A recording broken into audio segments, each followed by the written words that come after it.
नमस्कार, सी न्यूज भारत में आप सभी का एक बार फिर से स्वागत है। यूपी बुलेटिन में इस बुलेटिन में हम बात करेंगे इगलास की, जहां दीपावली पर्व पर शांति व्यवस्था बनाए रखने के लिए इंस्पेक्टर ने नगर भ्रमण किया है।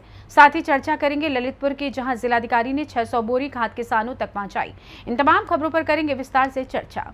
इगलास दीपावली के महापर्व पर शांति व्यवस्था बनाए रखने के लिए कोतवाली प्रभारी निरीक्षक देवेंद्र सिंह ने नगर भ्रमण किया, साथ ही संदिग्ध वाहनों को भी चेक किया। इगलास कोतवाली प्रभारी निरीक्षक देवेंद्र सिंह ने कोतवाली के उप निरीक्षक रविंद्र सिंह लोधी, अवधेश धाकड़, उप निरीक्षक अनमोल सिंह सहोता, अर्जुन आंजना, कांस्टेबल नवीन अहलावत, केपी सिंह, जबर सिंह, मुकेश कुमार, चंद्रेश आदि को साथ लेकर नगर भ्रमण किया। नगर भ्रमण के दौरान उन्होंने दीपावली पर्व को ध्यान में रखते हुए शांति व्यवस्था बनाए रखने के संकेत दिए। कोतवाली पुलिस ने कोतवाली के सराय बाजार होते हुए नगर के मुख्य चौराहे तक पैदल मार्च किया। इसके बाद अलीगढ़ मार्ग गोंडा तिराहे तक पहुंचे। वहां से वापस नगर के मुख्य चौराहे से पुरानी तहसील मार्ग पर भ्रमण करते हुए दुकानदारों को हिदायत दी कि दुकानों के आगे वाहन खड़ा होने दें। वहीं संदिग्ध वाहनों को रोककर वाहन चालक से पूछताछ की। इगलास से सी न्यूज संवाददाता इंद्रजीत प्रेमी की रिपोर्ट। सी न्यूज भारत की खबर का बड़ा असर देखने को मिला। सहकारी समिति बिरधा पर 4 दिन से खाद न होने से किसान परेशान थे। सी न्यूज भारत की खबर को संज्ञान में लेते हुए जिलाधिकारी ने 600 बोरी खाद सहकारी समिति बिरधा भिजवा दी है। किसानों के चेहरे खुशी से खिल उठे। ललितपुर से सी न्यूज संवाददाता जितेंद्र की रिपोर्ट।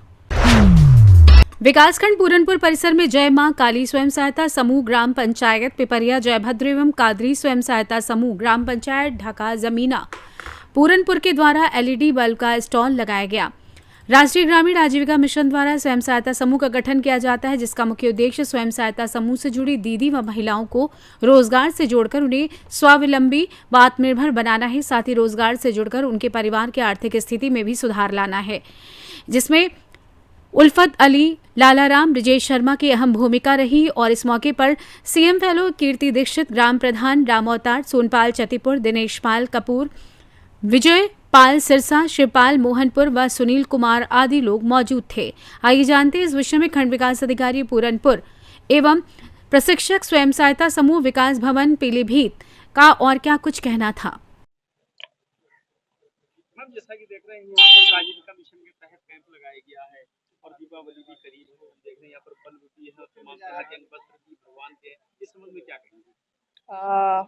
मैं आरसीटी विकास भवन पीलीभीत से हूँ। वहाँ पे मेरा ट्रेनिंग सेंटर चलता है। ये जो महिलाएं हैं, स्वयं सहायता समूह की महिलाएं हैं, इनको हमारे संस्थान के माध्यम से ही प्रशिक्षण दिया गया है। उधर जो एलईडी बल्ब देख रहे हैं, इन लोग को हमने ट्रेनिंग दी है और यहाँ पे भगवान जी के वस्त्र बनाए गए हैं।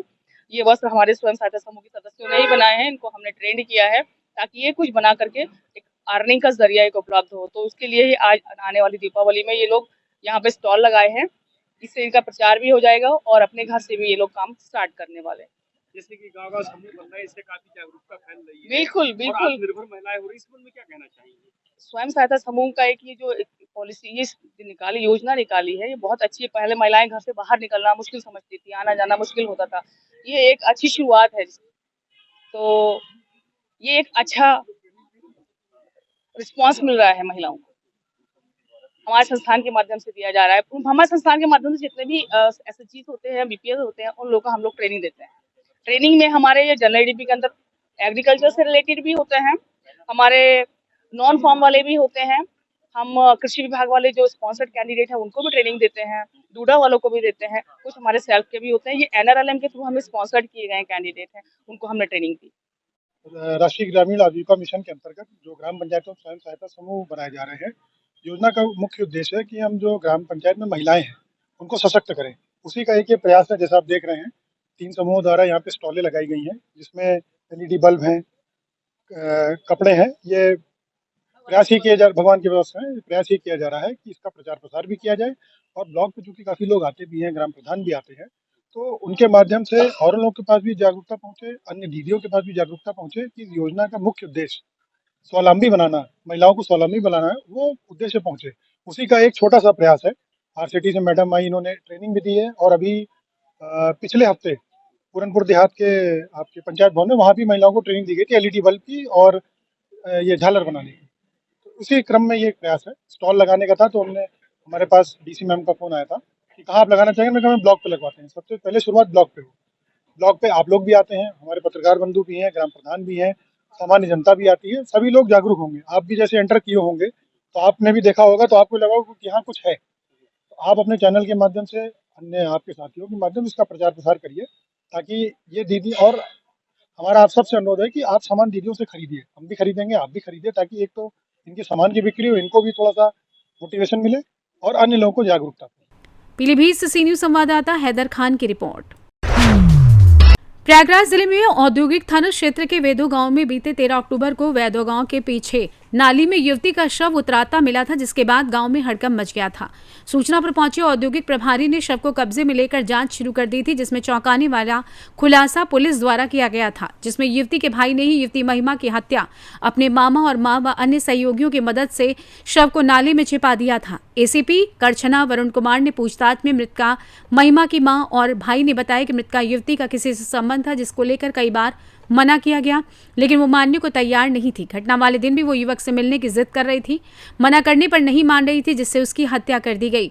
पुलिस को गुमराह करने के लिए घटना के दिन पुलिस को महिमा के गायब होने की सूचना दी थी। एसीपी करछना वरुण कुमार ने बताया कि घटना के बाद से पूछताछ में मृतका का भाई पुलिस को गुमराह कर रहा था। घटना में लगी एसओजी टीम व थाने की टीम ने कड़ाई से पूछताछ की तो हकीकत सामने आई। पुलिस ने घटना का सफल अनावरण करते हुए हत्या करने वाले भाई, मामा व मां व अन्य आरोपियों को जेल भेज दिया है।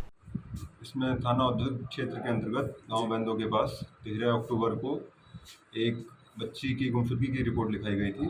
उस पर तुरंत ही फिर पुलिस ने एक्शन लिया, तो उसी दिन दोपहर में करीब 2 बजे एक बच्ची की डेड बॉडी हमें बेंदो डैम में ही उसके परिवारजनों द्वारा खोजी गई और साथ में पुलिस टीम भी थी जी।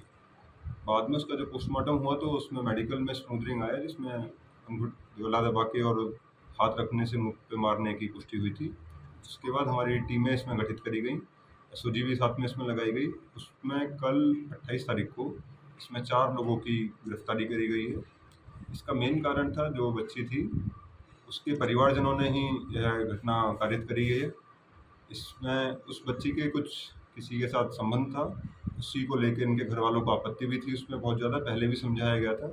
इसी बात पर दिन में माँ के साथ उस बच्ची का मनमुटाव हुआ। शाम को जब वो चली गई थी घर से निकल के, तो ये लोग ढूंढने गए। इसमें ढूंढने के बाद इसमें 4 जो मेन अभियुक्त हैं, हमारे उसका भाई धोनी, उसका भाई का दोस्त है एक आलोक पटेल, उनके मामा हैं और उनकी माँ है। इन चारों लोगों ने ही वहाँ पे समझाया बुझाया। उस टाइम पे काफ़ी हॉट टॉक हुई, जिसमें वो बच्ची नहीं मान रही थी। इनके द्वारा समझाने के बाद भी वहीं पे आवेश में और आके गुस्से में इसके भाई ने उसको मार दिया और 3 लोगों ने उसके हाथ वगैरह पैर पकड़ के उसी डैम से थोड़ी दूर मारा, फिर जाके बॉडी को डैम में बहा दिया। प्रयागराज से सी न्यूज संवाददाता मंगला प्रसाद पटेल की रिपोर्ट। फिलहाल इस खास बुलेटिन में बस इतना ही। देश दुनिया की तमाम खबरों को जानने के लिए आप देखते रहिए सी न्यूज भारत, हर खबर आपके साथ, आपके हाथ।